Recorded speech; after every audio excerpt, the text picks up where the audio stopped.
શાંત સુદારસ વ્યાખ્યાનમાળા પ્રવચન 59મું અને મૈત્રી ભાવનાનું પ્રવચન 6ઠું અને છેલ્લું. વિનય વિચિંતાય મિત્રતાં ત્રિજગતે જનતાસુ કર્મ વિચિત્રતયા ગતિં વિવિધાં ગમિતાસુ વિનય વિચિંતાય મિત્રતાં. પરમ જ્ઞાની મહોપાધ્યાય વિનય વિજયજી મહારાજ શાંત સુદારસ નામના ગ્રંથમાં જીવ જગત પ્રત્યેની દુર્ભાવનાઓથી ખરડાયેલા આપણા ચિત્તને કઈ રીતે શાંતિનો અનુભવ થઈ શકે એ માટે એ સમગ્ર જીવ જગતને જોવાનો એક દ્રષ્ટિકોણ જ બદલી નાખવાની પ્રેરણા કરે છે. જે કોઈ પણ વ્યક્તિઓની સાથે આપણે સંપર્કમાં આવીએ છીએ, આપણી સામે કોઈ પણ જીવાત્મા આવે છે તો એને 4 વિભાગમાં વહેંચી નાખીને એક સમાન કક્ષાના છે, એક આપણાથી ચડિયાતા, એક આપણા કરતા પણ ઉતરતી ભૂમિકાના છે, અને એક કરુણાને પાત્ર હોવા છતાં અને કરુણા કરવા છતાં પણ અનુચિત વર્તન કરનાર, ઉદ્ધતાહી ભર્યું વર્તન કરનાર એવા અયોગ્ય આત્માઓ છે. એમ આ 4 પ્રકારના જીવોને જોવા માટેના 4 દ્રષ્ટિકોણ, મૈત્રી, પ્રમોદ, કરુણા અને માધ્યસ્થ્ય, આ 4 ભાવોને જો વ્યવસ્થિત સમજી લેવામાં આવે અને એને હૃદયની અંદર સ્થિર કરી લેવામાં આવે તો જ આપણું ચિત્ત એ જીવાત્માઓ પ્રત્યેની દુર્ભાવનાઓથી બચી શકે અને પરિણામે સઘન શાંતિનો અનુભવ કરી શકે. જે કોઈ પણ જીવાત્માની સાથે આપણે સંપર્કમાં આવીએ છીએ, સૌથી પહેલા મૈત્રીની દ્રષ્ટિથી, મૈત્રીની ભાવનાથી એને જોતા શીખવું પડશે.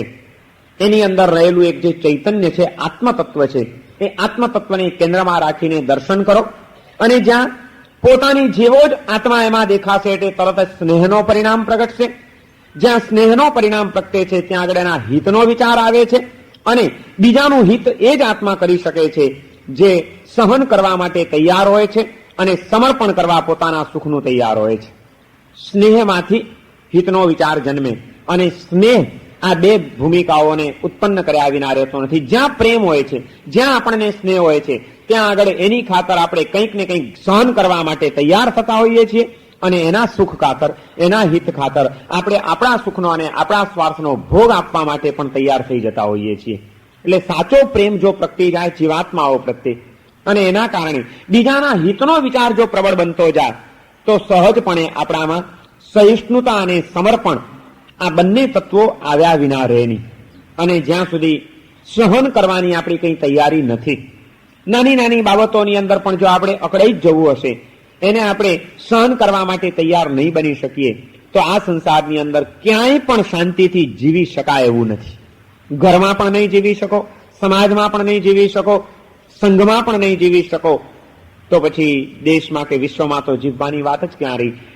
ઘરમાં પણ તમારે જો શાંતિથી જીવવું છે અને બીજાને શાંતિથી જીવવા દેવા છે તો દરેક વ્યક્તિએ થોડું ઘણું સહન કરવાની તૈયારીઓ કેળવવી જ પડે છે.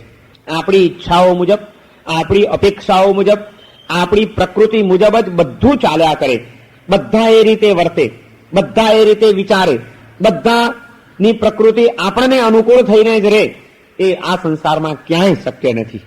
અને એટલા જ માટે જે વાસ્તવિકતા છે એનો વાસ્તવિકતાનો સ્વીકાર કરીને બીજા આપણને અનુકૂળ થઈને વર્તે એના કરતા મારે બીજાને અનુકૂળ થઈને વર્તવું છે, આટલો વિચાર જો આપણામાં આવી જાય તો જ આપણે પરસ્પર શાંતિનો અનુભવ કરી શકીએ. બીજા એ જ મને અનુકૂળ થઈને વર્તવું જોઈએ, મારે શું કરવાનું એ વિચાર જો આપણી પાસે નહીં હોય તો આપણે કોઈ દિવસ સહન નહીં કરી શકીએ. એટલા માટે સહિષ્ણુતાને કેળવવા માટેના જે ઉપાયો આપણા જ્ઞાની પુરુષોએ બતાડ્યા છે એમાંનો પહેલો ઉપાય આ છે સહિષ્ણુતાને સિદ્ધ કરવા માટેનો કે સ્વ કર્તવ્યનો વિચાર સહિષ્ણુતાને જન્માવે છે. આપણે બીજાના કર્તવ્યોનો વિચાર બહુ કરીએ છીએ, આણે આમ કરવું જોઈએ, આ કેમ આમ કરે છે, આનાથી તો આમ કરાય જ નહીં. બીજાના વિચારો આપણે બહુ કરીએ છીએ, મારે શું કરવું જોઈએ, મારે કેવી રીતે વર્તવું જોઈએ, આવું તો મારાથી કરાય જ નહીં, આવો વિચાર આપણે કોઈ દિવસ આપણો કરતા નથી. માટે બીજાએ આમ કરવું જોઈએ એ અપેક્ષા છે અને મારે કેવી રીતે વર્તવું જોઈએ એનું ભાન નથી. એટલે તરત જ અપેક્ષાથી વિરુદ્ધ વર્તન જ્યાં થાય છે ત્યાં તરત આપણે એક્સાઇટ થઈ જઈએ છીએ, અસહિષ્ણુ બની જઈએ છીએ, અશાંત બની જઈએ છીએ. એને બદલે બીજાએ શું કરવું જોઈએ એ નહીં. જે પણ વાતાવરણ છે, જે પણ સંયોગો છે અને જે પરિસ્થિતિ છે એમાં મારે શું કરવું જોઈએ, આટલો વિચાર જો આવી જાય તો કદાચ પછી બીજા વિપરીત પણ વર્તન કરતા હશે ત્યાં આગળ એને સહન કરવાની ભૂમિકા આપણામાં આવ્યા વિના રહેશે નહીં. સ્વ કર્તવ્યનો વિચાર એ સહિષ્ણુતાને સિદ્ધ કરવા માટેનો એક પહેલો ઉપાય છે. પોતાના કર્તવ્યનો વિચાર કરો કે મારું કર્તવ્ય શું છે. એક ધર્માત્મા તરીકે, એક સમજદાર વ્યક્તિ તરીકે, એક શિક્ષિત અને વિચારક વ્યક્તિ તરીકે આવી પરિસ્થિતિમાં મારું કર્તવ્ય શું એ મને વિચારવા દો. અને એ જો આપણે વિચારીએ તો આપણને સહજપણે જ બધું ગોઠવાઈ જાય. પણ મોટામાં મોટી તકલીફ આજે આપણે બધા જ જે અત્યંત અસહિષ્ણુ બનતા જઈએ છીએ અને નાની નાની બાબતોમાં પણ આપણે અકળાઈ જતા હોઈએ છીએ અને અશાંતિનો ભોગ બનતા હોઈએ છીએ. એનું કારણ જ આ છે કે એ વખતે જ્યારે પણ એવી કોઈ ઘટના બને ત્યારે આપણે સતત બીજાનો વિચાર કર્યા કરીએ છીએ. એણે આમ કર્યું જ કેમ, પણ ના હું જરાય નહીં ચલાવી લઉં, આ ન ચાલે, એણે આમ કરવું જ જોઈએ, બસ એણે આમ કરવું જોઈએ, એણે આમ કરવું જોઈએ, આમ કેમ કરે, એનો જ વિચાર છે. ક્યાંય આપણે આપણા કર્તવ્યનો વિચાર નથી કરતા કે મારું કર્તવ્ય શું છે. એ તો એમ કરે કારણ કે એની ભૂમિકા જ એવી છે. એની ભૂમિકા મુજબ એ એનું વર્તન કરે છે. મારી ભૂમિકા મુજબ મારે મારું યોગ્ય વર્તન પણ બતાડવું જ જોઈએ સામે.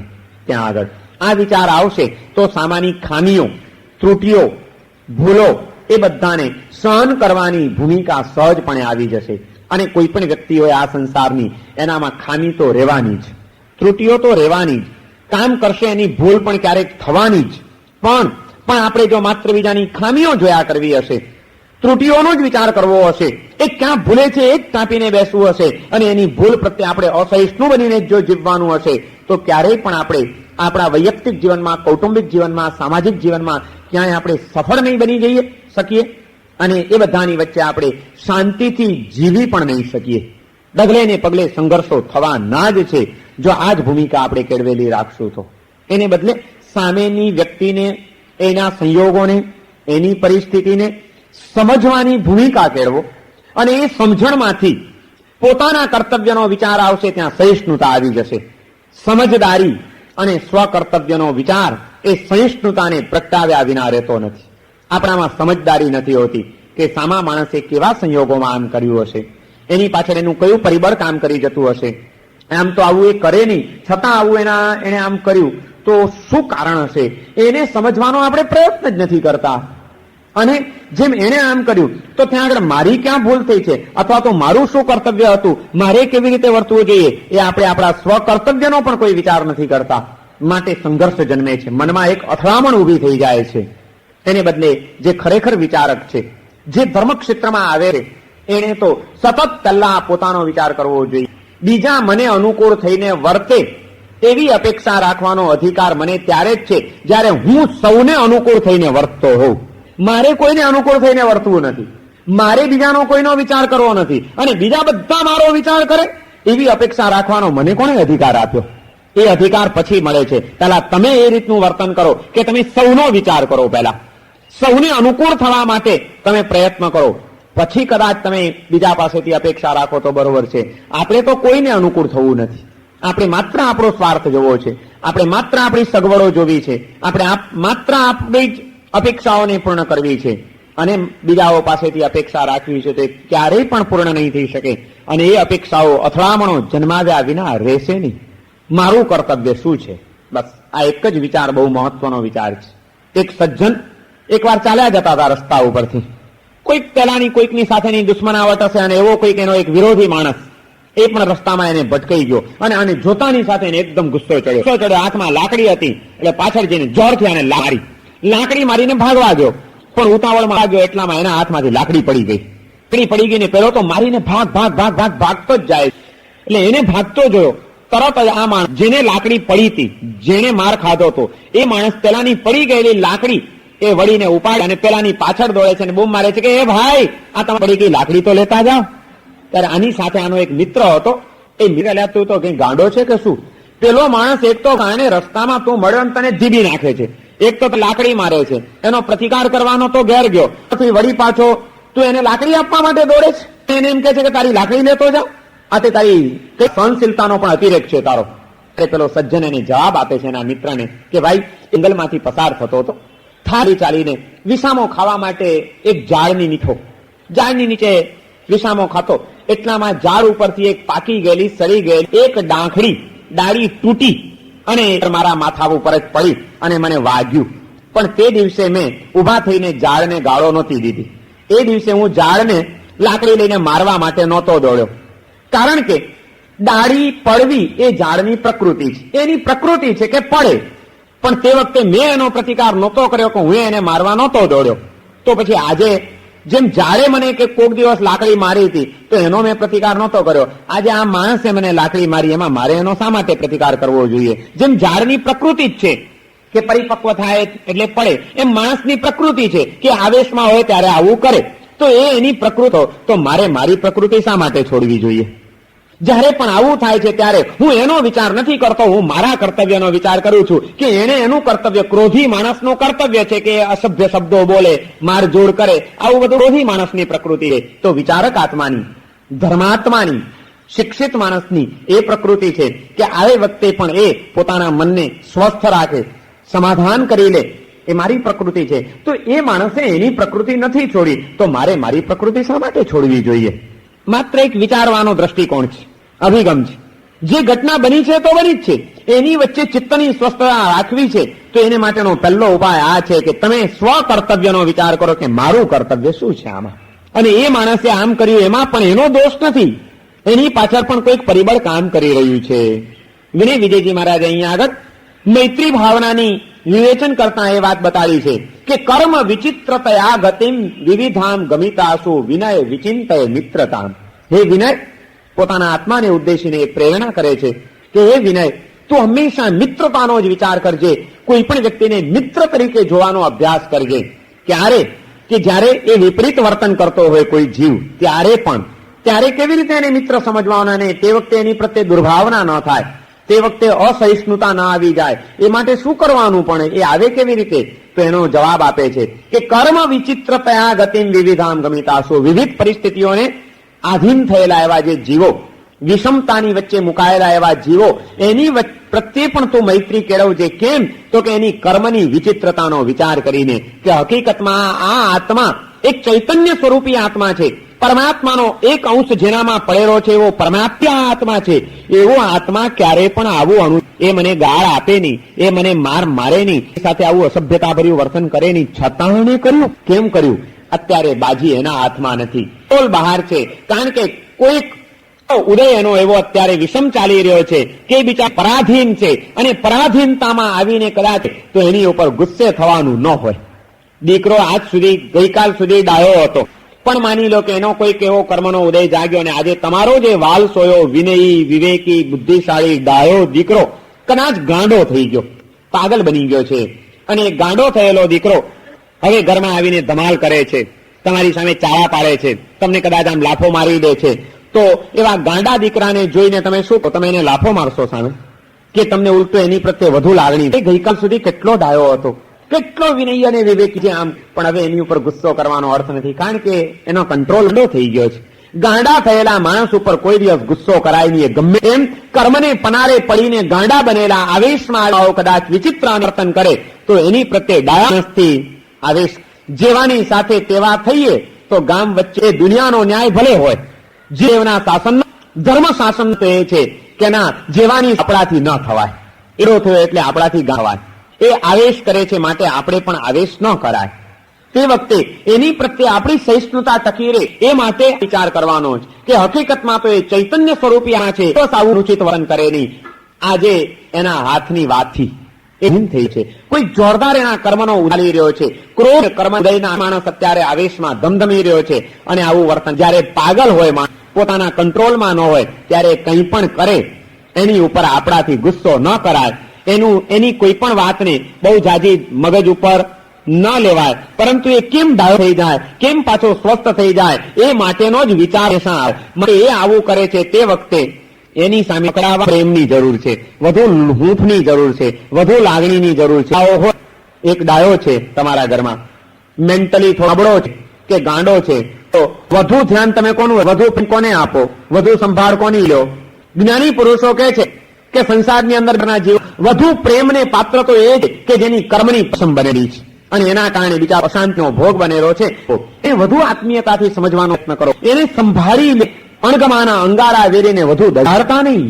વિનય વિચિંતય મિત્રતામ ત્રિજગતી જનતાસુ, ત્રણેય જગતના જીવોને મિત્ર તરીકે જોતા શીખી જા. અને ત્યારે આપણે પ્રશ્ન કરીએ ત્યારે કેમ પણ મિત્ર તરીકે જોવા, એ માત્ર તે પ્રતિકૂળ વર્તન કરતો હોય, ગમે તેમ વર્તતો હોય, એને મારે મિત્ર જોવાનો તો કે હા જોવાનો. વિચિત્રતયા ગતિમ વિવિધાંતાસુ, કર્મની કારણે એ વિવિધ તબક્કે પ્રકૃતિની અંદર પડેલો છે. જગતમાં જીવ એવો ન હોય કે એની તે ક્યારે પણ દુશ્મના અણગમાનો ભાવ આવે. જન્માવાય સમજવાનું જ હોય, પ્રત્યેની સમજ તો પછી સહિષ્ણુતા આવ્યા ના રહેશે નહીં. એનું પણ આપણે સહન કરી જઈશું. અને એ સહન કરવા માટે જે માનો છે એમ આપણી જાતને પણ આપણે વિચારવાની છે કે આમાં શું છે, મારે મારું કર્તવ્ય ભૂલવું ન જોઈએ. આ પહેલો વિચાર, સ્વ કર્તવ્યનો વિચાર સહિષ્ણુ થવા માટેનો પહેલો ઉપાય છે. બીજો ઉપાય છે ઉત્તમ અને અધમ ભેદ પાડવો અને ઉત્તમતાને પામવાનો પ્રયત્ન કરવો.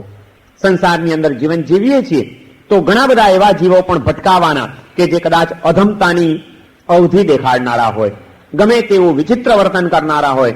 તે વખતે આપણે જો એવું જ કરીએ તો એનાને આપણામાં કોઈ ફરક નથી રહેતો. આ બેનો ભેદ પાડો કે અધમ કોણ, મારે અધમતમ થવું છે. આ ભેદ જો આપણે વિચારીએ તો સહિષ્ણુ બની શકીએ અને સહન કરવાની શક્તિ એ તો આવો છે.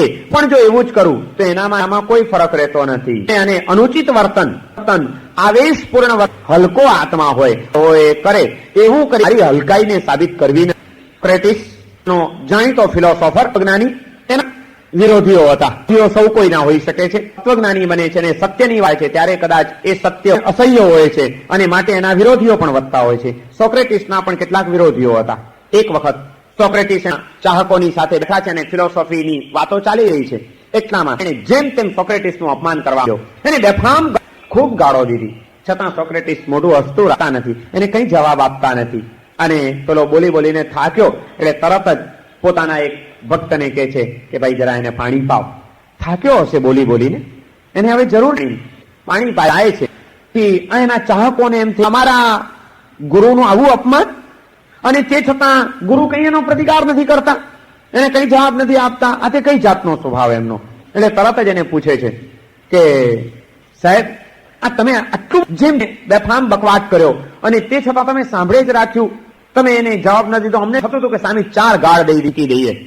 અરે સોક્રેટિસ કે છે રસ્તે ચાલ્યા જતા હોઈએ લાત મારે આપણને, એટલે લાત મારવી? લાત મારવાનું કામ કોનું છે? ગધેડાનું. ગધેડો તો એને મારવા દે, આપણે પણ લાત મારીએ તો આપણે જે છે પછી એનામાં આપણામાં કોઈ ફરક તો રાખશો કે નહીં? એ તો અજ્ઞાન અબૂજ માણસ છે, એની પાસે નથી, સમજ શક્તિ નથી, કઈ નથી, માટે આવું કરે. પણ આપણે જો આપણી જાતને ફિલોસોફર માનતા હોઈએ, તત્વજ્ઞાની માનતા હોઈએ, બુદ્ધિશાળી માનતા હોઈએ તો આપણામાં એનામાં કોઈ ફરક તો ખરો. ઉત્તમ અને અધમનો ભેદ જો સમજી લેતા આવડે તો સહિષ્ણુતા આવી ગયા વિના રહે નહીં. આપણે શેમાં ગોઠવાવું છે એનો છે. બાકી તો ગમે તેમ વર્તન કરવું એ તો દૂર સહેલું. જો એવું સહેલું જ કામ કરવું હોય, શ્રેષ્ઠતા ક્યાં રહી એમાં? શ્રેષ્ઠતા તો એમાં છે કે આપણે આપણા મનનું બેલેન્સ જાળવી શકીએ, પણ આપણે આપણા મનને બગડવાનો ભાવ કોઈની પ્રત્યે આવવાની મૈત્રીને અખંડ રાખી શકીએ. એમ ક્યાં આપણે કંઈક સમજ્યા અને કંઈક આરાધના આપણે કરી, સાધના આપણને ફળી છે. એની નિશાની જ આ કે તમે બરોબર કટોકટીના પ્રસંગ તમારી જાતને સંભાળી શકે નહીં. ભાવોથી ખરડાવા તો ત્યાં આગળ કહેવાય કે તમે પામ્યા છો અને એમની કોઈ પ્રાપ્ત કરી છે. આ ભૂમિકાને પ્રાપ્ત કરી શકે છે. જ્યારે કોઈક વિપરીત વર્તન કરતો આવે, અનુચિત વર્તન કરતો આવે, તે વખતે આપણે ઉત્તમ અને અધમના ભેદનો વિચાર કરો. જીવનું કાર્ય આ છે, સામાન્ય કામ આ છે, ઉત્તમતાને પ્રાપ્ત કરવી છે કે બની છે. જેમ સ્વ કર્તવ્ય અધમનો ભેદ વિચારવાનો છે. એ રસ્તેથી હાથી ચાલ્યો જતો હતો, કૂતરાઓનું ટોળું, કૂતરાઓ જોરથી ભસવા, હાથી ચાલ્યો, કૂતરાને અભિમાન આવી, એને તરત જ કે તમે શરીર પણ હકીકતમાં છે ને સજ મોટો છું. કે કેવી રીતે? તો કે જુઓ કે ગમે એટલા તમે બધા મોટા હો ને ગમે તે હો, પણ હું કોઈ મારી સામે બધા મારાથી ગભરાય છે. આ વાત તો ગમે એટલો ભસી, કોઈની હિંમત નથી, કોઈની તાકાત નથી, તો બોલો હું મોટો છું કે નહીં? સત્તામાં તો હું જ મોટો ને. ત્યારે આ કે છે કે ભાઈ માનવાની એવું કઈ જરૂર નથી કે તું ભસે છે અને બીજું કોઈ ભસતું નથી માટે તું મોટો થઈ ગયો. કારણ કે બીજાને તારી જેમ ભસતા આવડતું નથી, તને ભસતા જ આવડે છે. બીજાને એ કામ કરવાનું સારું લાગતું નથી માટે તારી સામે કોઈ ભસતું નથી. એનો અર્થ એવો માનવાની જરૂર નથી કે તારાથી બધા ગભરાય છે કે તારી સામે કોઈની થવાની તાકાત નથી. પણ કૂતરા ભસવાનું કામ તો કૂતરાનું છે, હાથીનું કામ ભસવાનું નહીં, માટે એ ભસતા નથી. ભસવાનું કામ કોનું? લાત મારવાનું કામ કોનું? આપણે શેમાં ગોઠવાવું છે? આવડી જાય તો જ જીવનની અંદર સહિષ્ણુતા આવી શકે છે. અને જ્યાં સહિષ્ણુતા આવશે સહજપણે થઈ જશે. મૈત્રીની માત્ર થાય. મૈત્રીને સિદ્ધ કરવા માટે એને ઊંડાણ સમજવાનો કરવો પડશે. એ મૈત્રીને સહજ બનાવવા માટે મનને આ વિચારો ઘડવું પડશે. અને એ આ તત્વ દ્રષ્ટિઓ, આ વિચારો એનાથી મનને ભાવિત કરતા આવડે. મન જો એનાથી ઘડાઈ જાય, કોઈ પરિસ્થિતિ આપણા ચિત્તની અંદર દુશ્મનાવટના ભાવો કે દુર્ભાવનાઓને જન્માવી નહીં શકે. મૈત્રીને સિદ્ધ કરવા માટે સ્વાર્થ વૃત્તિનું વિલોપન જરૂરી છે અને સહિષ્ણુતા કેળવવી જરૂરી છે. સહન કરવાની વાત શીખવી જ પડશે. જેને મૈત્રીની સાધના કરવી છે એને. પછી એ ઉપકારી મૈત્રી હોય, સ્વજન મૈત્રી હોય કે પડોશીની મૈત્રી હોય, કોઈ પણ પ્રકારની મૈત્રી એ સહિષ્ણુતા વિના પ્રગટી શકતી નથી. વડીલો તરફથી પણ સહન કરવાની તૈયારી જોઈશે. જેમની સાથે રહીએ છીએ પરિવારની અંદર એવા આપણા પણ સહન હોવી જોઈએ. ઘરમાં જો કોઈ કોઈનું સહન કરવા તૈયાર તો એ ઘર ક્યારેય પણ શાંતિથી નભી ન શકે. રોજ અથણો ચાલતી જ હોય. એ જ ઘરની અંદર શાંતિ રહેશે જ્યાં આગળ એક વ્યક્તિ બીજાનું સહન કરવા માટે તૈયાર હશે. સહન કરવામાં કોઈ દિવસ કંઈ ગુમાવવાનું છે જ નહીં. પરિસ્થિતિનો સ્વીકાર કરનાર ક્યારેય કંઈ ગુમાવતો નથી અને દરેક બાબતમાં સામનો કરીને અસહિષ્ણુ થનાર ક્યારેય કંઈ પામતો નથી. સહન કરવામાં સમાન મળે છે. સામનો કરવામાં તો સંઘર્ષ જ ઉભા થાય છે અને એવા સંઘર્ષો ઉભા કરવાની ભૂલ આપણે કરવી નથી. આટલી સમજો જ પારિવારિક જીવન કંઈક સ્વસ્થતા ભર્યા બની શકે. મારે બીજાને માટે કંઈક સહન કરવું જ. પછી એ કોઈ સહન કરવાનું હોય. સહિષ્ણુતા પણ 3 પ્રકારની હોય. વિચાર સહિષ્ણુતા, ભિન્ન ઉચ્ચાર સહિષ્ણુતા અને ભિન્ન આચાર સહિષ્ણુતા. સહિષ્ણુતા 3 પ્રકારની કેળવવી પડે. ત્રણેય રીતે માણસના જીવનમાં સંઘર્ષો ઉભા થાય છે. આપણે આપણો વિચાર અમુક હોય અને બીજાનો વિચાર કંઈક આપણાથી જો પડે છે તો ત્યાં આગળ પણ ઘણીવાર વૈચારિક સંઘર્ષ ઉભો થઈ જતો હોય છે. નહીં, એને બદલે ભિન્ન વિચાર સહિષ્ણુતા કેળવતા શીખો કે હું આમ વિચારું છું પણ હું પણ કંઈ પરિપૂર્ણ નથી, કંઈ સર્વજ્ઞ નથી. મારો વિચાર ખોટો પણ હોઈ શકે અને સામેનાનો વિચાર સાચો પણ હોઈ શકે. આટલી સમજણ આવશે તો વિચાર સહિષ્ણુતા કેળવાઈ ગયા વિના રહેશે નહીં. જ્યારે ક્યારે પણ સંકટ આવે ત્યારે આ એક જ વાક્ય કે હું કદાચ ખોટો કેમ ન, આપણે હંમેશા માની લઈએ સંઘર્ષ થાય. કોઈ નથી કર્યો પણ ખોટો હોઈ શકે, એ સાચો પણ હોઈ શકે છે. ભિન્ન વિચાર સહિષ્ણુતા. વૈચારિક સંઘર્ષ બહુ વધતો જાય છે. કોઈક બાબતમાં અમુક માનો છો, તમારા ઘરનો કોઈક સભ્ય એ જ બાબતની અંદર કંઈક જુદી રીતે માને છે. ઠીક છે, તમે પોતપોતાના અલગ અલગ વિચારો રજૂ કરો ત્યાં સુધી વાંધો, પોતાના ત્રિકોણ ઉપર ડિસ્કશન કરો, ચર્ચા કરો ત્યાં સુધી વાંધો નથી. પણ તમે માનું છું માટે તારે પણ આમ જ માનવું જોઈએ. મને આ વખતે તને પણ આ જ રીતે જોઈએ. આવો જયારે આગ્રહ પકડા ત્યારે એમાંથી વિગ્રહ ઉભો થયા વિના રહેશે નહીં. આગ્રહમાંથી વિગ્રહો ઉભા થાય છે, સંઘર્ષો ઉભા થાય છે. માટે વિચાર ભલે કરજો, વિચારનો પણ આગ્રહને જો મહીને અખંડ રાખવી હોય. પછી પરિવાર વ્યક્તિઓ સાથેની મૈત્રી કે બહારની કોઈ વ્યક્તિની સાથેની પણ મૈત્રી હોય. તમે જુઓ વર્ષોની આગ્રહોમાં એક વાર નહીં આમ તે કેમ ચાલે, તારો બિલકુલ ખોટો છે વિચાર. આ જે આગ્રહ આવ્યો બસ ત્યાં આગળ તકલીફ ઉભી થઈ ગઈ. ભાઈ મને આમ લાગે છે, સંભવ છે હું કદાચ તારી વાત પણ હોય પણ મને તારી વાત મગજમાં બેસતી નથી, મને આમ લાગે છે. પેલો કે બરોબર છે, તને એમ લાગે છે, મને આમ લાગે છે, જોઈશું ક્યારેક તો ખબર પડશે કોની વાત સાચી છે. એમ કરીને ઢીલી મૂકી દેતા શીખો. કોઈ પણ વાતને ઢીલી મૂકતા શીખો. જો એની પકડ પકડવા જશો, તંત પકડવા જશો તો જશે. અને એકવાર તૂટી ગયું, વાત નથી તૂટતી, વાતની પકડ પકડવામાં દિલ તૂટી જતા હોય છે. અને એ દિલ તૂટ્યા પછી કદાચ એને સાંધવાના પ્રયત્નો પણ કરો પણ એ સંધાતા નથી. અને કદાચ સંધાય તો એમાં સાંધો અને ગાંઠ તો રહી જ જાય છે. પેલું એક કવિએ કીધું ને કે અતિ ઘણું નવ તાણીએ તાણ્યું તૂટી જાય. અતિ ઘણું નવ તાણીએ તાણ્યું તૂટી જાય, તૂટ્યા પછી જો સાંધીએ તો બીચ મેં ગાંઠ રહી જાય. સાંધવું છે એટલે ગાંઠ તો વચ્ચે રહી જ જવાની છે. પહેલાની જે સ્થિતિ હતી એ સ્થિતિ હવે તમારી આવી ન શકે. અતિ ઘણું નવ તાણીએ તાણ્યું તૂટી જાય. કોઈ દિવસ પંત નહીં પકડવો કોઈ વાતનો. વૈચારિક સહિષ્ણુતા આવ્યા વિના આ સંઘર્ષમાંથી આપણે બચી શકીએ એમ નથી. સહિષ્ણુતા ત્રણેય તબક્કે સિદ્ધ કરવી પડશે. પહેલી વૈચારિક સહિષ્ણુતા, વિચાર સહિષ્ણુતા, ભિન્ન વિચાર સહિષ્ણુતા. મારા કરતા ભિન્ન વિચાર ધરાવનાર કોઈ પણ વ્યક્તિ હોય તો એને પણ હું સહિષ્ણુ બનીને એના વિચારને પણ વિચારવા માટે તૈયાર મારે થવું જ જોઈએ. એ જ રીતે ભિન્ન ઉચ્ચાર સહિષ્ણુતા. આપણે જેવી અપેક્ષા રાખીએ છીએ એના કરતા જુદી રીતના વચનો કોઈ ઉચ્ચારે છે. પ્રતિકૂળ ઉચ્ચાર સહિષ્ણુતા. આપણને ન ગમે એવા કોઈક શબ્દો બોલ્યો, આપણને નથી ગમતી એવી કોઈક સલાહ આપવા માટે બેઠો, તે વખતે પણ જો આપણામાં સહિષ્ણુતા નહીં હોય તો તરત જ સંઘર્ષ થઈ જશે. છે આપણે એની સાથે આટલા પ્રેમથી બોલીએ છીએ પણ એને કોઈ દિવસ સરખો જવાબ આપ્યો છે, તડ ને ફળ, બસ સીધું પ્રેમથી તો બોલવાનું શીખ્યા જ નથી. આ અપેક્ષા આવી કે એને મારી સાથે પ્રેમથી જ બોલવું જોઈએ, સારી રીતે જ વાત કરવી જોઈએ, કારણ કે હું એની સાથે પ્રેમથી વાત કરું છું ને એ આવું કરે, એને કઈ પડી જ નથી, મુખ પંચાત તો નથી જોઈતું અમને એવું. તરત ત્યાં આગળ એ હૃદયની મીઠાશ અને સંબંધ એને તૂટતા વાર નહીં લાગે. ભિન્ન ઉચ્ચાર સહિષ્ણુતા કેળવતા શીખવું પડશે કે હોય મારા કરતા એની બોલવાની સ્ટાઇલ જુદી છે. દરેકની પદ્ધતિ હોય છે, દરેકની એક ટેવ પડેલી હોય છે, દરેકના કોઈક સંસ્કાર હોય છે અને દરેકની ક્યારેક કોઈક પરિસ્થિતિ હોય છે. એને અનુરૂપ માણસ વિચારતો હોય છે, એને અનુરૂપ એ વાતાવરણમાં એ અસર નીચે જ્યારે હોય ત્યારે એવું જ રીતે બોલી જતો હોય છે. એમાં મારે અકળાઈ ન જવું જોઈએ, એને પણ સમજવું જોઈએ અને સહિષ્ણુતા કેળવવી જોઈએ. ભિન્ન ઉચ્ચાર સહિષ્ણુતા એનું નામ છે. અને ત્રીજું ભિન્ન આચાર સહિષ્ણુતા. વર્તન, જીવન પદ્ધતિ એ પણ જુદી જુદી હોઈ શકે. એક જ ઘરમાં સાથે જ જીવતી વ્યક્તિઓની પણ જીવન પદ્ધતિ જુદી હોઈ શકે. તમને અમુક રીતે જીવવું ફાવે છે, તમારા પાર્ટનરને, લાઈફ પાર્ટનરને બીજી રીતે જીવવું ફાવે છે. તે વખતે તમે અપેક્ષા રાખો કે નહીં મને આ ગમે છે એટલે એને પણ આ જ ગમવું જોઈએ, હું આમ કરું છું એટલે એને પણ આમ જ કરવું જોઈએ, તો એમાંથી સંઘર્ષ ઉભો થશે.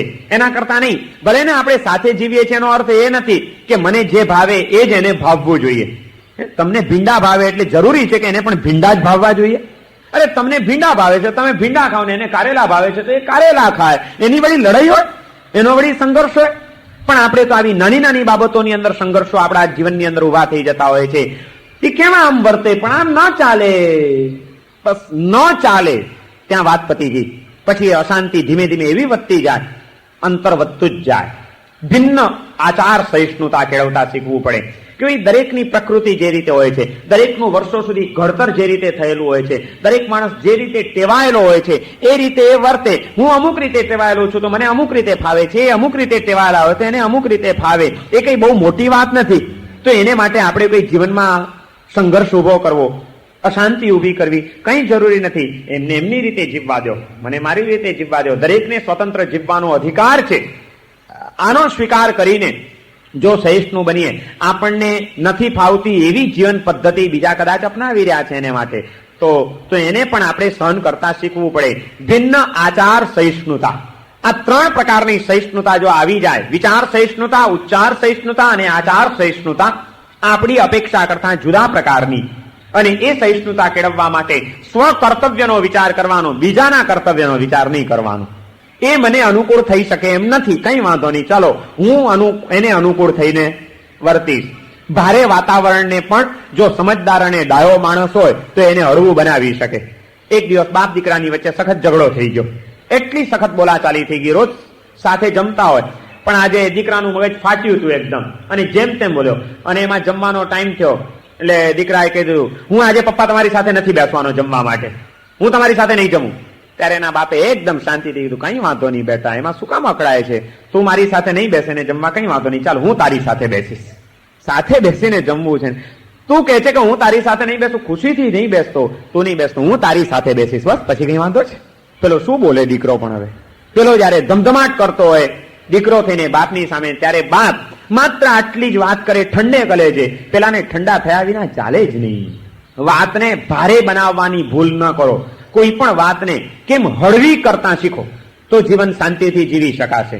આપણે દરેક વાતને ચોડીને ચીકણી કરીએ છીએ અને પરિણામે વાતાવરણને ભારે બનાવી નાખતા હોઈએ છીએ. એના કરતા કોઈ પણ વાતને હળવાશથી લેતા શીખો અને સહજપણે એને વાળી લેતા શીખો તો જીવનમાં જીવી શકાશે, શાંતિથી જીવી શકાશે. નહીં તો ક્યાંય શક્યતા નથી શાંતિની. અને એ માટે આ બધી વાતોને સમજવી અને જીવનમાં અપનાવવી બહુ જરૂરી હોય છે. સહિષ્ણુતા અને સમર્પણનો સંસ્કાર જ્યાં સુધી નહીં આવે ત્યાં સુધી મૈત્રી સહજ નહીં બની શકે. અને એ સહિષ્ણુતા કેળવતા માટે સતત પોતાના કર્તવ્યનો વિચાર, ઉત્તમ અને અધમનો ભેદ એનો વિચાર કરતા રહેવાનું છે. અને એ સહિષ્ણુતાને પણ વ્યાપક બનાવવા માટે સૂક્ષ્મતાથી આચાર સહિષ્ણુતા, વિચાર સહિષ્ણુતા અને ઉચ્ચાર સહિષ્ણુતા એને વિચારતા રહેવાનું છે. વિચારવાનું પહેલેથી કે આજે ઘરે જઈશ અને કદાચ મારી પત્ની આ રીતે બોલશે જે મને ગમતું નથી, આજે એ બોલશે, પણ તે વખતે મારે અકળાવવું નથી. ભિન્ન ઉચ્ચાર સહિષ્ણુતાનો અભ્યાસ મારે આજે કેળવવો છે. એ આટલું વિપરીત વર્તન કરશે કે વિપરીત ઉચ્ચાર બોલશે, અણગમાના અંગારા વરસાવશે એની વાણીમાં, છતાં આપણે તે વખતે પણ શાંતિ ટકાવી રાખવી છે, વાંધો નહીં. આવું જો અભ્યાસ કેળવ્યો હશે, ચિંતન કરી કરીને, વિચાર કરી કરીને, સંકલ્પો કરી કરીને, તો જયારે એવી જીવનમાં કોઈ ઘટના આવશે, પરિસ્થિતિ આવશે, તબક્કો આવશે, તે વખતે આપણે આપણો કંટ્રોલ મેળવી શકશું અને એમાં સ્વસ્થ રહી શકશું. સતત અભ્યાસ કરવાનો છે. આ ભાવના છે. ભાવનાનો અર્થ જ આ છે કે સતત ભાવિત કરતા રહો. તમારા હૃદયને જે ભાવિત કરે એનું નામ ભાવના. આ વિચારોથી તમારું હૃદય ભાવિત થાય તો એ મૈત્રી ભાવના આપણી સિદ્ધ થઈ કહેવાય. અને મન બગાડીને ફાયદો શું થાય છે? આપણું મન બગડવાથી પેલો માણસ સુધરે એ તો શક્ય જ નથી. ઉપરથી આપણું મન બગડ્યું એટલે આપણું જે સુકૃત છે, આપણો જે ધર્મ છે એ કલંકિત થશે અને એ બગડશે. તો આપણે હાથે કરીને આપણું બગાડવાની કઈ જરૂર છે ખરી? વિનય વિજયજી મહારાજ અહીં આગળ જુદી જુદી વિચારધારાઓ આપે છે. એ કે છે કે સૌને મિત્ર માનવા માટે તમે એક જ વિચાર કરજો કે સર્વે તે પ્રિય બાંધવા નહીં રિપુરીય કોપી. આ બધા મારા પ્રિય બંધુઓ છે, કોઈ મારું દુશ્મન નથી. માં કુરુ કલુષમ મનો નિજ સુકૃત વિલોપી. એવા કોઈ પણ જીવોની પ્રત્યે મનને કલુષિત નહીં કરતા, કારણ નિજ સુકૃત વિલોપી. ચિત્તની કલુષિતતા એ સુકૃતનું વિલોપન કરનાર છે. હું મારા મનને બગાડું, મારા ચિત્તને કલુષિત કરું તો મારું સુકૃત લોપાઈ જાય છે, મારું સુકૃત ઢંકાઈ જાય છે અને કલંકિત બની જાય છે. કરેલા સુકૃતને કલંકિત કરી નાખનાર એવી મનની કલુષિતતાને મારે જન્મવા દેવી નથી. આવો વિચાર કરીને કોઈને પણ દુશ્મન માનવાની ભૂલ ન કરો, સૌને મિત્ર માનો. યદિ કોપમ કુરુતે પરો નિજ કર્મ વસેન અપી ભવતા કિમ ભૂયતે રુધિ રોષ વસેન. સામો માણસ એના કર્મના ઉદયના કારણે કદાચ ક્રોધ કરી રહ્યો છે, અનુચિત વર્તન કરી રહ્યો છે, તે વખતે આપણે પણ સામે ક્રોધ કરીએ. અપી ભવતા કિમ ભૂયતે રુધિ રોષ વસેન. ત્યારે તમે પણ રોષને આવેશમાં આવી જાઓ તો એનાથી શું થાય? કંઈ થતું નથી, એમાં કોઈ સારું પરિણામ આવતું નથી. જે પ્રવૃત્તિનું પરિણામ સારું ન હોય એવી પ્રવૃત્તિ કરવી એ તો મૂર્ખ માણસનું લક્ષણ છે. બુદ્ધિશાળી માણસ કોઈ દિવસ આવું કામ ન કરે કે જેનું પરિણામ સારું ન હોય. પરિણામ શું સારું આવે છે? અને એક વખત પણ જેણે સમત્વનો અનુભવ કર્યો છે, સમતાનો આનંદ માણ્યો છે, એ કઈ રીતે પછી આવા કષાયોની જ્વાળાઓમાં આવી શકે?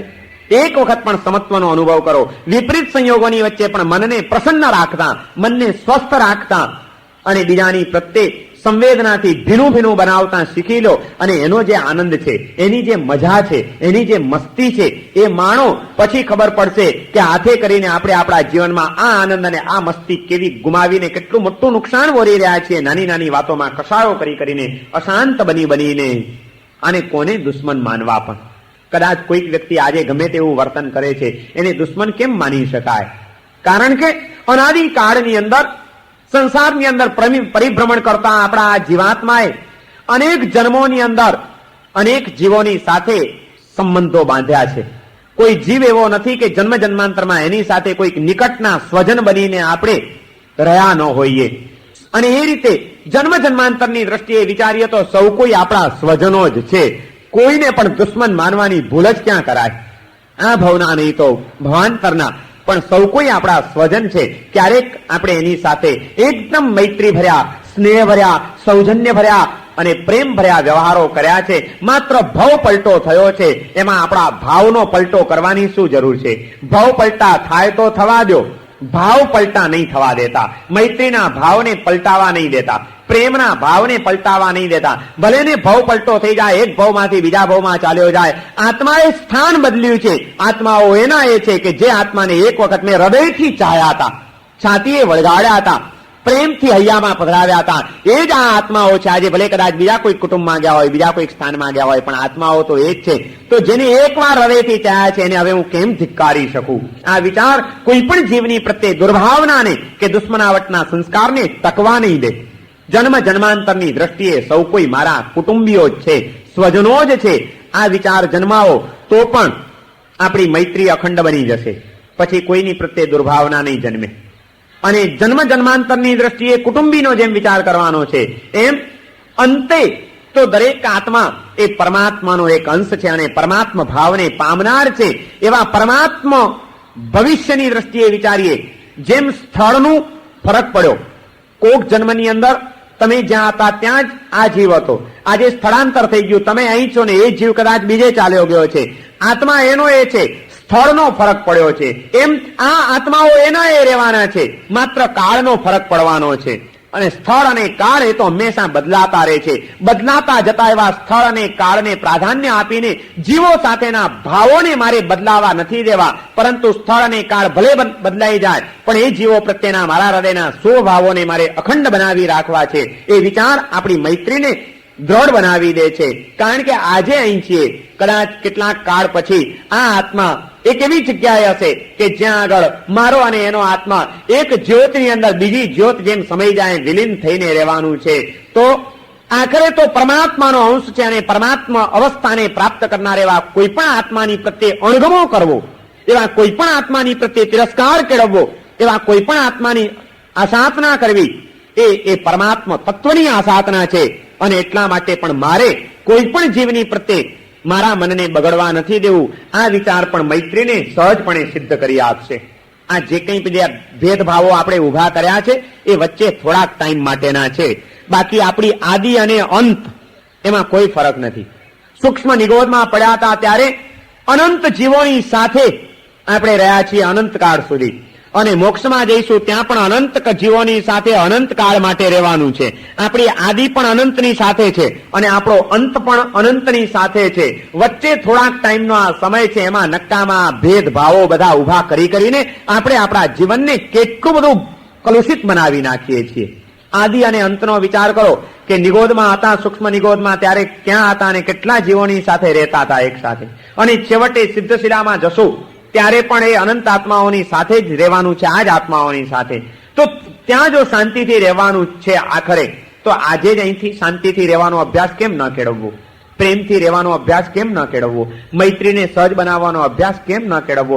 શા માટે મારે આ કંઈ જ કરવું નથી? આ વિચાર, સતત આ વિચાર એ આપણને એક નવી દ્રષ્ટિ આપી જશે. અને એ દ્રષ્ટિ પછી આપણે આપણી મૈત્રીને વિસ્તૃત બનાવ્યા વિના રહેશે નહીં. પછી એને માત્ર ઉપકારી જનોની મૈત્રી, માત્ર સ્વજનોની મૈત્રી, માત્ર પડોશીઓની મૈત્રી નહીં. પછી તો એને એમ થશે કે સર્વ જીવોની સાથે અનંતકાળને માટે જો રહેવાનું જ છે તો આજથી જ એનો અભ્યાસ કરું, સૌની સાથે તાદાત્મ્ય ભાવ કેળવવાનો. એટલે એની પછી પરિચિત મૈત્રી અને વિશ્વ મૈત્રી સહજપણે સિદ્ધ થઈ ગયા વિના રહેશે નહીં. અભ્યાસ સૌથી પહેલો આ ત્રણ કરવાના છે: ઉપકારી મૈત્રી, સ્વજન મૈત્રી અને પડોશી મૈત્રી. કારણ કે એની સાથે રોજ સંઘર્ષમાં આવવાનું થાય.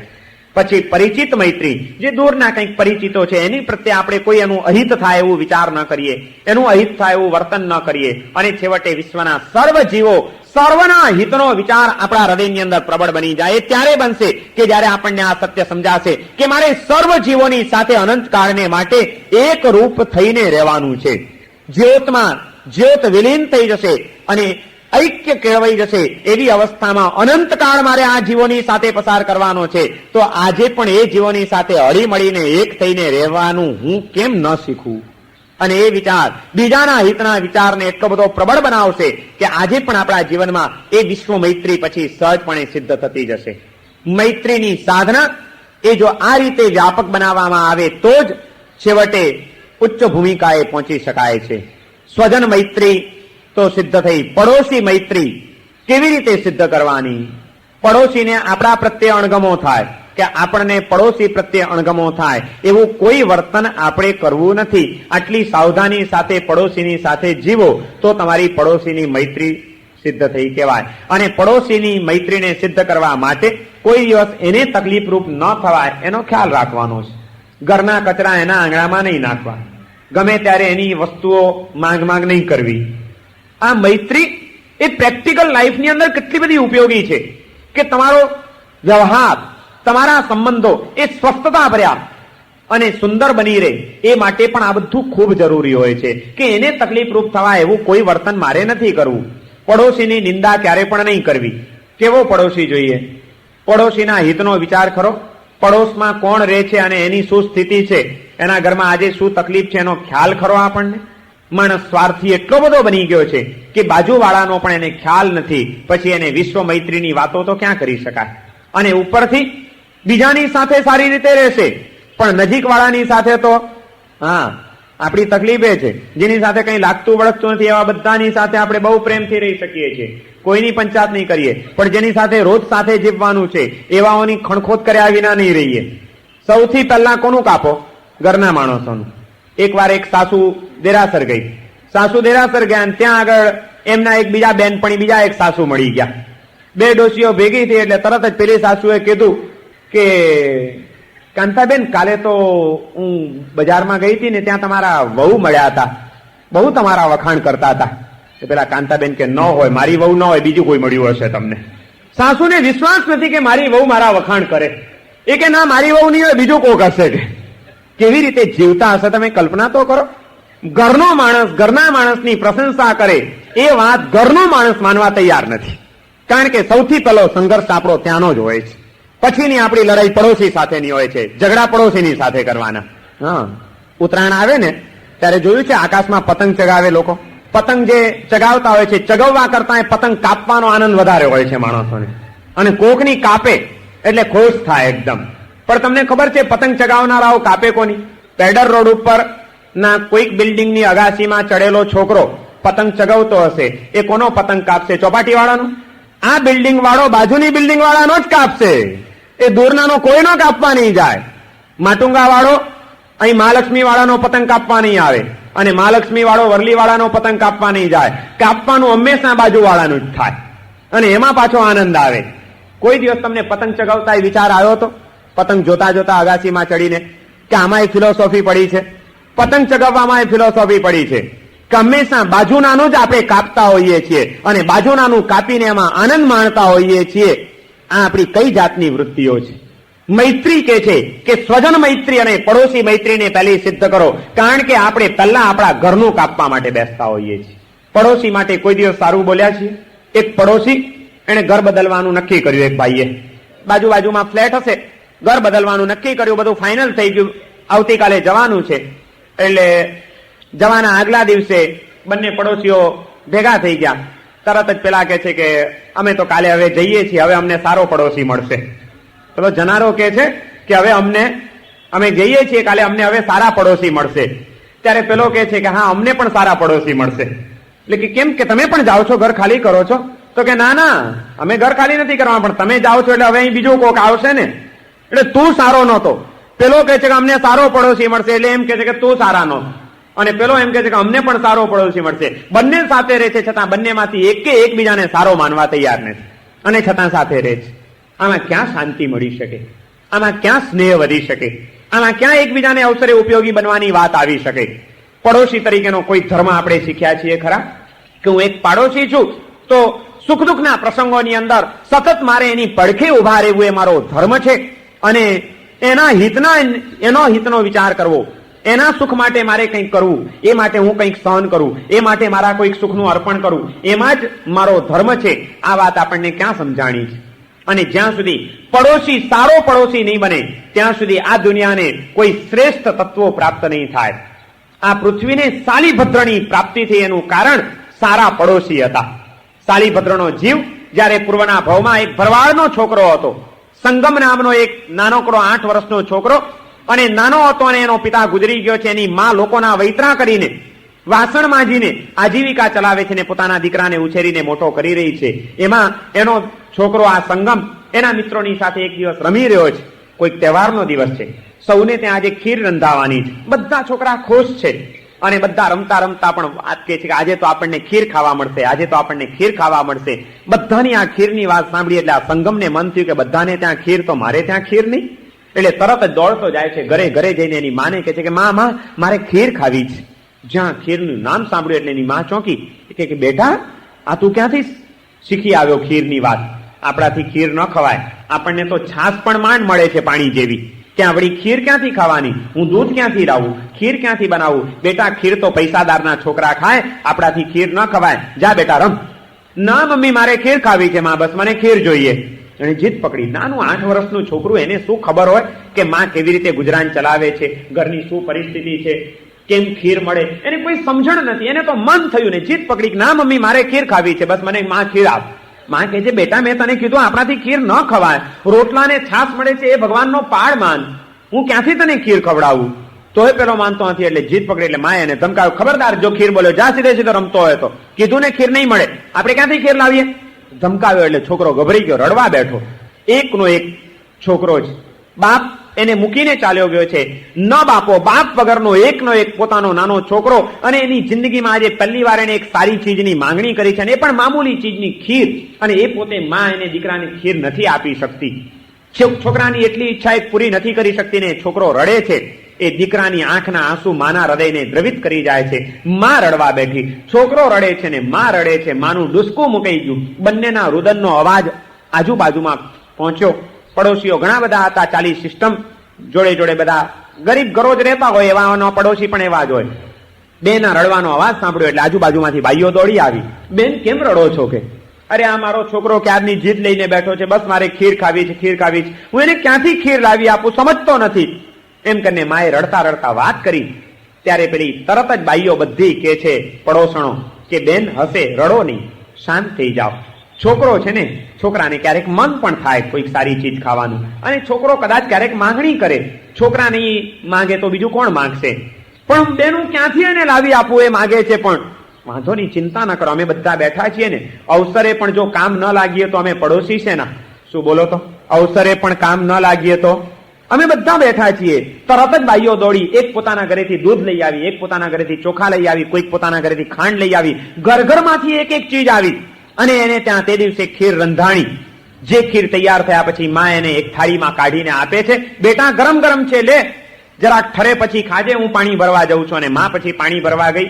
આ સાલીભદ્રને, આ સંગમને જીવનમાં પહેલી વાર રડી રડીને મેળવેલી ખીર મળી છે. પણ એવા પડોશીને ત્યાંથી આવેલી ચીજ હતી કે જે ચીજ એ માણસને સદબુદ્ધિ જગાડ્યા વિના રહે નહીં. અન્ન પેટમાં જાય ત્યારે મન સુધારે નહીં. એ અન્નનું દર્શન પણ એવું હતું. ખીર જોતાની સાથે એ સંગમને વિચાર આવે છે કે આવી સારી ચીજ આજે મને માંડ માંડ જિંદગીમાં પહેલી વાર મળી છે, તો એવી સારી ચીજ કઈ એકલા એકલા ખવાય? કોકને ખવડાવીને ખાવું. અને એમાંથી બહાર નીકળે છે. કોઈ અતિથિ, સાધુ, સંત, મુસાફર કોક મળી જાય તો કોકને પહેલા આપું, એને ખવડાવું, પછી હું ખાઉં.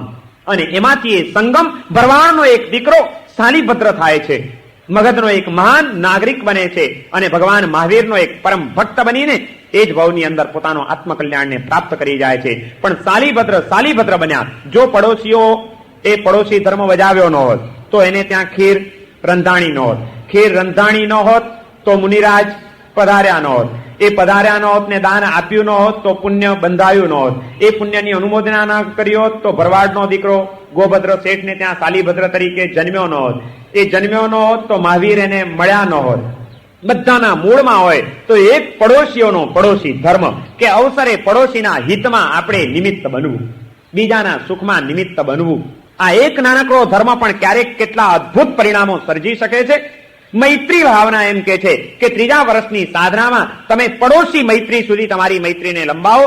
ત્યાર પછી 4થા વર્ષે પરિચિત મૈત્રી. જે કોઈ પરિચિત વ્યક્તિઓ છે, ભલે દૂર રહેતી હોય, એ સૌના પણ હિત માટે આપણે કંઈક ને કંઈક પ્રયત્ન કરીએ.